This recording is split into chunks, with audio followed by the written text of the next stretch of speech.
생산자 물가지수 예상치를 웃돌았습니다. 전월 대비로 0.4% 상승이 예측됐었는데 0.7% 상승한 것으로 뭔가 네. 조용히 하시죠. 전류가 찌릿찌릿 오는 느낌이거든요. 네. 그만 이런 느낌. 네. 오늘 예쁘다고 댓글에 많이 네. 나오네요. 아, 립은 잘 안 발랐는데 네, 딱 티가 나네요. 네. 방금 일단 화질이 좋은가 봐요. 네. 가장 먼저 좀 PPI를 짚어봐야 될 것 같은데요. 네. 지금 이제 추가적으로 나오고 있습니다. 네. 근원부터 나왔나요? 네, 지금 다 공개가 되고 있는데요. 일단 생산자 물가지수 예상치를 웃돌았습니다. 전월 대비로 0.4% 상승이 예측됐었는데 0.7% 상승한 것으로 집계가 됐고요.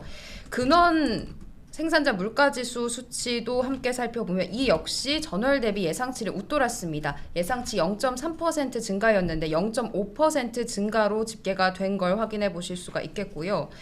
그리고 또 생산자 물가지수 전년 동기 대비도 살펴봐야겠죠. 이 역시 예상치를 웃돌았네요. 예상치가 5.4%였는데 6%로 집계가 된 모습입니다. 그리고 근원 생산자 물가지수도 전년 동기 대비로도 예상치를 웃돌았는데 예상치 4.9%에서 5.4%로 집계가 되면서 모두 예상치를 웃돌았다 이렇게 정리를 해볼 수가 있겠습니다. 네, 신규 실업수당 청구 건수 확인이 되나요? 네, 신규 실업수당 청구 건수의 경우에는 아직까지 집계 중인데 20만 건이 예상이 됐었는데 예상보다 밑돌았습니다. 19만 4천 건으로 집계가 되면서 여전히 예상보다는 신규 실업수당을 청구한 사람들이 적었다 이렇게 볼 수가 있겠네요. 주택 지표들도 쭉 나와 있죠. 네, 그렇습니다. 주택 지표도 바로 살펴보면 건축 승인 건수는 예상치를 밑도는 모습을 보여줬습니다. 예상치가 잠시만요. 네. 일단 지표 때는 135만 건이었는데 네. 실제로 133만 9천 건이 네. 나온 거죠. 예상보다 적었습니다. 그리고 추가적으로 주택 착공 건수도 나왔죠. 네, 주택 착공 건수의 경우에는 예상치는 따로 적혀 있지 않았고 실제로는 마이너스 4.5%로 집계가 됐는데 이전 수치가 마이너스 3.4%였습니다. 이전보다 조금 더 하락폭이 커졌네요. 주택 착공 건수가 수치도 나와 있는데 136만 건이 예상치고 130만 9천 건으로 예상치를 크게 하회를 했습니다. 그러니까 주택 지표들은 예상치를 크게 밑돌았고요. 신규 실업수당 청구 건수는 예상보다 적다. 그러니까 고용시장은 안정적이다라고 볼 수 있겠습니다. 그리고 PPI 같은 경우에는 전년 동기 대비로도 전월 대비로도 모두 예상보다 더 높은 상승률을 기록했다. 네. 이렇게 정리를 해볼 수 있겠습니다. 네, 오늘 뭐 빅 이벤트는 아니고 큰 지표는 아니지만 좀 잔잔하게 어떤 시장 임팩트를 주는 상황입니다. 지금 지수적으로 봤을 때는 좀 하락하는 모습이고 하락에 힘을 실어주는 지표 상황이고요.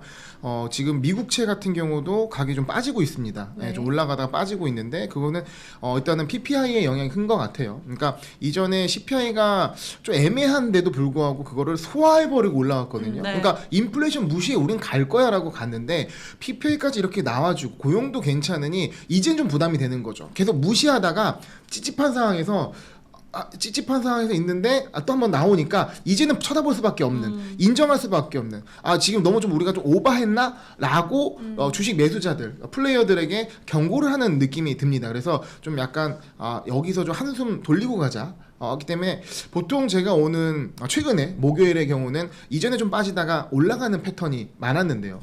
오늘 같은 경우는 조금 어제 좀 많이 올랐고 지표를 이겨내는 상승이 있었는데 네. 오늘은 조금 하락 패턴이 연결되지 않을까. 그래서 개장 후의 흐름도 봐야겠지만 어쨌든 개장 전에는 지표 발표가 좀 지수를 누르는 그리고 어제의 상승에서 차익 실현 매물도 함께 오는 그런 그림이 아닌가 생각을 합니다. 네, 오늘의 PPI가 CPI에 이어서 이제 인플레가 꽤 높은 수준에 있다라는 것을 계속해서 보여줬습니다.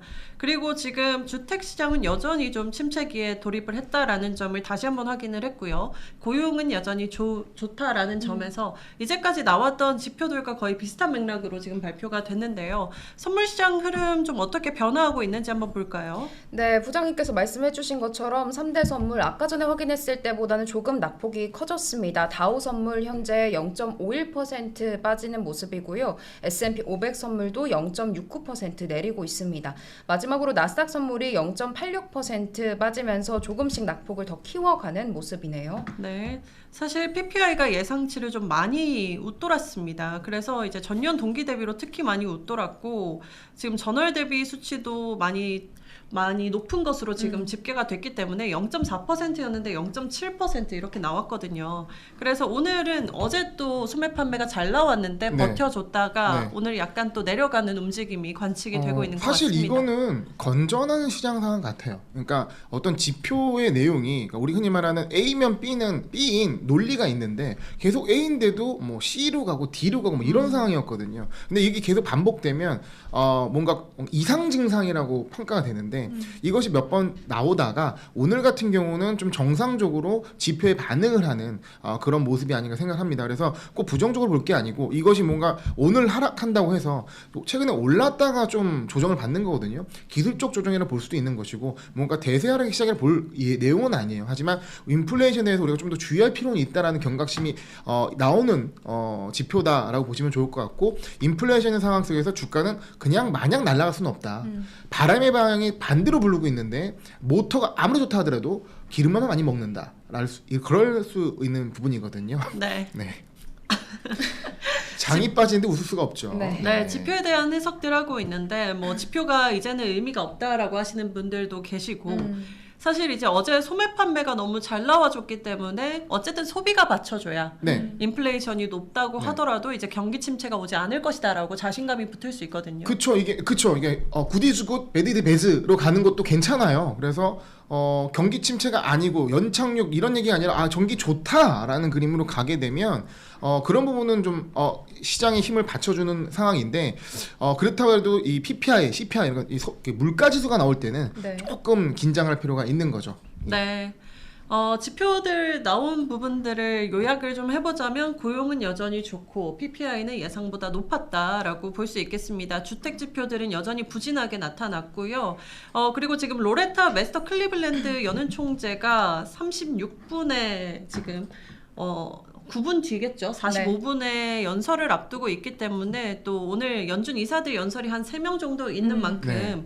어떻게 또 해석을 하고 음. 금리 정책에 대해서 또 힌트를 줄지가 또 주목이 되는 부분입니다. 네, 좋은 포인트 말씀해 주셨는데요. 연준 지금은 어떻게 보면 지표 발표도 중요하지만 네. 연준 이사들의 의견이 더 중요해요. 그러니까 파월 의장이 좀 약간 성급하게 백기를 든 느낌이 있었고 연준 의원들이 약간 수습하는 느낌이었는데 지금 어쨌든 지표 자체는 너무 좀 성급하게 백기를 든 게 아닌가 할 정도의 지표 데이터를 나오고 있거든요. 그러면 여기서 연준을 쳐다볼 수밖에 없습니다. 그러면 연준 의원들의 코멘트가 상당히 시장에 영향을 미칠 수 있고 어떻게 보면은 조금 냉정하게 시장에 얘기를 할 때 시장이 조금 이것을 보고 낙담을 해가지고 하락폭이 개장 이후에 더 커질 수도 있는 그림이 있는데 지금 제가 하락을 얘기한다고 해서 뭔가 위험하거나 뭔가 문제되는 상황은 전혀 아니라는 걸 좀 말씀드리고 싶습니다. 그래서 그러니까 어떤 매크로적인 부분은 조금 위축이 되는 거고 종목의 어떤 매수세는 살아있다. 근데 최근에 단기적으로 너무 많이 오른 종목, 전일 20% 오른 종목 같은 경우는 조금 한 템포 쉬어가는 부분도 충분히 가능하다. 예, 그렇게 생각합니다. 네. 최근에 또 장이 많이 올라줬기 때문에 네. 지표에 상관없이 또 긍정적인 해석과 함께 올라줬는데 오늘은 약간의 조정이 있을 수 있다 계속 이야기를 해주시고 계시고 알파고님은 또 슈퍼챗 보내주셨네요. 네. 10,000원 슈퍼챗 일단 너무 감사드리고 지금 지표 나온 거에 대해서 좀 이야기를 해주셨는데 이게 지금 지표에 반응한 거라고 생각하시다니 라고 이야기하시면서 지표에 반응했다면 슈퍼 도비시 파월 발언이라도 이렇게 강하게 못 버틴다. 그냥 시장에 돈이 많은 것 같다. 이런 의견을 또 주셨습니다. 말씀하신 중에 저기 4,000명을 돌파했습니다. 네. 조금 더 힘을 내서 한번 얘기해 보도록 하겠습니다. 네. 네, 여러분 좋아요도 한 번씩 눌러주시고요. 네. 오늘 또 제가 또 컨텐츠를 준비했거든요. 그렇죠. 이따가 시간 되면 또 여러분들께 더 좋은 정보 말씀드리도록 하겠습니다. 네. 자꾸 스스로에게 네. 괜찮나요? 내적 싸움 계속 네. 진행 중입니다. 네. 거의 이거 2차 세계대전급이거든요. 지금. 네. 네.